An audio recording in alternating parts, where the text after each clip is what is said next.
What's good, YouTubers and YouTubettes? This is JB Sports back again with another one. Carl Froch still butthurt over the Andre Ward loss in 2011. Carl Froch came out in an interview. Well, I saw the article on Boxing Scene, man. He did an interview and he said that Andre Ward's got a boring style. That when he fought him in 2011, that all Andre Ward did was try to smother him, put his head on his chest, hold at any moment of the fight, and made for a boring fight. He said he ain't been in that type of fight since he fought some dude named Barney that he fought over there in London, probably in the UK. He really went in on him. He said he beat Kovalev in a rematch because of the low blows. He hit Kovalev with multiple low blows. And he just basically said that Ward is a fighter that's not entertaining. He said, who rewatches a Ward fight? He said, nobody does that. He said, the guy is just a boring fighter. You know, he gives him credit for being undefeated in that style of fighting, but basically, gives that with a disclaimer, just discredit his style of fighting and discredit basically his win over Carl Froch, which he dominated. Now, he said that he basically said that Andre Ward ducked the rematch, said that he wanted to fight Andre Ward in Nottingham. That's Carl Froch's hometown. And that Andre Ward wanted the fight to take place in Wembley. But he basically said nobody wanted to see that fight take place in Wembley. You know, given that his last fight with Carl Groves did 80,000 in Wembley when he knocked out George Groves in the rematch of that fight. He said they couldn't put that fight there at that time. You know, basically implying that Andre Ward wasn't a draw. That if he would have fought Andre Ward, there probably wouldn't even been, it probably would have been 20,000 fans there instead of the 80,000 fans that would have been there if he fought George Groves. So he basically just disrespected Andre Ward's whole career, basically. He always say he's undefeated, but the style was boring. He wasn't entertaining. So I guess Andre Ward made a couple of comments about Carl Froch while he was over there. And Carl Froch didn't like that, so he quickly responded to that, and he basically came out blasting Andre Ward. Another thing he said about Andre Ward was that if Andre Ward don't like what he just said, he told Andre Ward to do something about it. He said basically do something about it. And, he just talked a lot of trash about Andre Ward, a lot of trash, man. You can tell there's a lot of hate in his heart, man. Still ain't got over the fact that Andre Ward defeated him, dominated him. And he wanted, the thing about it was he wanted to get a rematch in his hometown, but it wasn't nobody clamoring for a rematch between Carl Froch and Andre Ward. Andre Ward dominated you in the first fight. Anytime it's a rematch, in my opinion, anytime a rematch should take place is when the first fight was very competitive and very compelling. Then you do a rematch. But if you get dominated like he got dominated, I didn't really want to see a rematch. He tried to get it over there in Nottingham where he can get a UK referee and 3 British judges, and where Andre Ward would have to knock him out to get a victory there. If the fight would have went to the scorecards, no matter how Andre Ward would have dominated Carl Froch, the judges would have gave it to him. He was trying to get the cards stacked against Andre Ward. That's what he was trying to do. But Andre Ward didn't fall for it. Andre Ward said, "I'll fight you in Wembley." But I know Andre Ward would have insisted on neutral judges and a neutral referee, too. So that's just what it is, man. Carl Froch just sour grapes, upset. Still haven't got over the fact that's the one guy he couldn't conquer.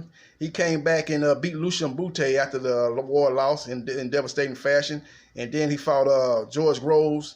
In the first fight he won, a lot of people thought he lost. I actually thought he lost the first fight. The second fight, he was down on the cards when he knocked out George Groves. I think it was the 8th round in a dramatic knockout. It probably was maybe the knockout of the year. Give him credit for that. But for him to try to disrespect Andre Ward and basically said, another thing he tried to say was when he said Andre Ward was reading his Instagram and knew that he was out of town when he was in Spain. And then Andre Ward came down there knowing that Carl Froch was out of town, out the country, and came down here talking a lot of trash to Carl Froch.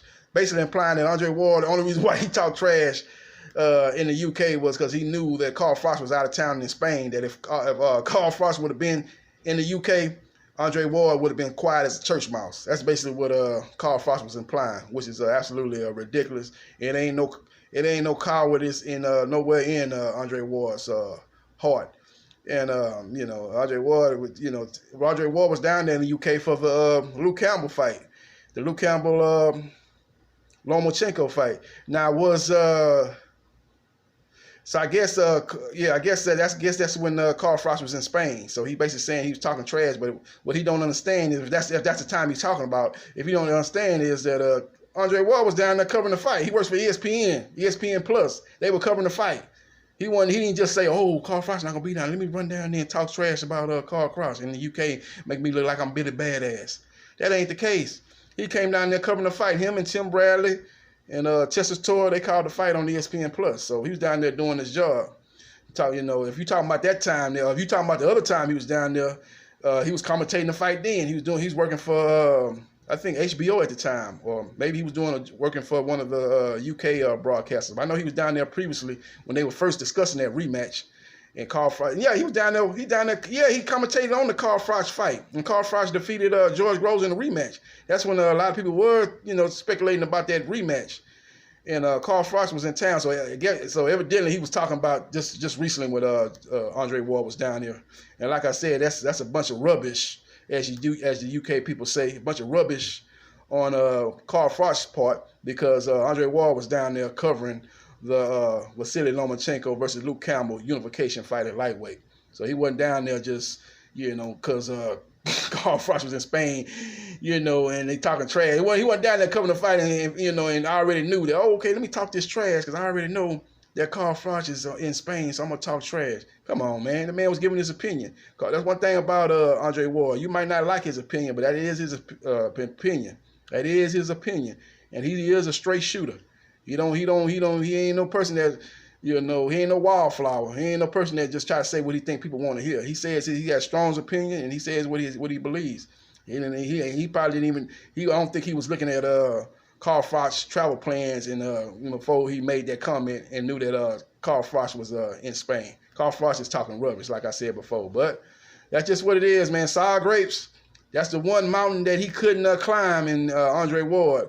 That was the one hurdle he couldn't jump. And Andre Ward, he can't get over that fact that he had a guy in his weight class, in his era, that was just simply a better fighter. He just needs to come to grips with that and accept that. Jerry Cooney came to grips that he was, he was not, he didn't have the skills to beat Larry Holmes. Larry Holmes was the best fighter in that era. You got to come to grips with that. Come to grips with that. You know what I'm saying? Come to grips with that. And if you really wanted to prove otherwise, you should have tried to find a way to make that fight happen in the UK, not in Nottingham, your hometown, because you didn't deserve a fight in your hometown, because you got dominated, you got washed in the first fight. So ain't nowhere in the world you deserve that fight in Nottingham. But Andre Ward was more than willing to go to fight you in the UK. Could have made that fight happen in Wembley. If Wembley was too big of a venue, you didn't think the crowd was going to come out in huge numbers for that fight to take place at Wembley Stadium, then you could have had that fight at the O2 Arena in London. I believe that fight was up and running. That arena was up and running during that time. You could have had that, or you could have had a little smaller venue. There's other venues in the UK. What did Kell Brook fight Errol Spence Jr.? That fight was at a venue that would held around, 30,000, 40,000 fans. You could have fought there. So it was other venues, but you knew, didn't matter where you fought Andre Ward, outside of your hometown when you was trying to get some home cooking, that you would not beat Andre Ward in a rematch. His style is all wrong for you, and he will beat you 10 times out of 10, 7 days a week, and twice on Sunday. That's just what it's all about. That's just what it is. And you just need to live with it and come to grips with it, Carl Froch. All right, that's my opinion on the situation. I want all the people that's listening to the video to subscribe to JB Sports, the man, the myth, the legend. Holla.